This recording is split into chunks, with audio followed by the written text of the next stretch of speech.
how did we as human beings think about the idea of matter? That things around us are, are basically matter. These fundamental particles are in these objects. I mean, I'm rambling, but basically, how do we think Right. about it? Well, so, I think that conversation or that discussion or question has been there for a long, long time.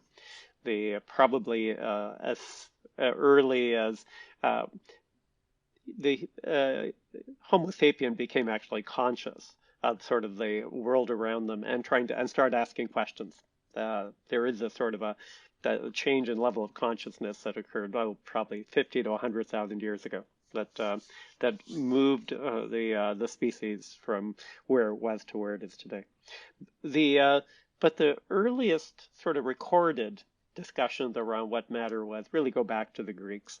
The so the You actually have, in fact, the very first recorded discussion about whether matter might be made of something smaller, particles. That was actually by Democritus. And he and his school that he had actually developed around him, the acolytes, they actually talked about what could actually be the nature of matter. Is it made out of particles? That's actually where the term atom came from.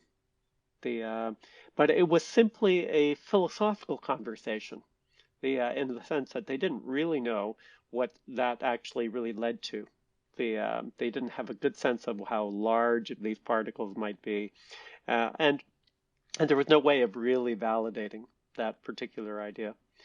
So you have to go fast forward then to now the around the 16th century, when in fact you had now starting to have again what was recorded, sort of more not just discussion now, but actual investigations of the nature of matter, the nature of gases.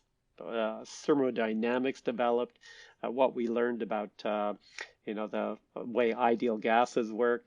The pressure times volume equals the amount of material or number of moles times temperature.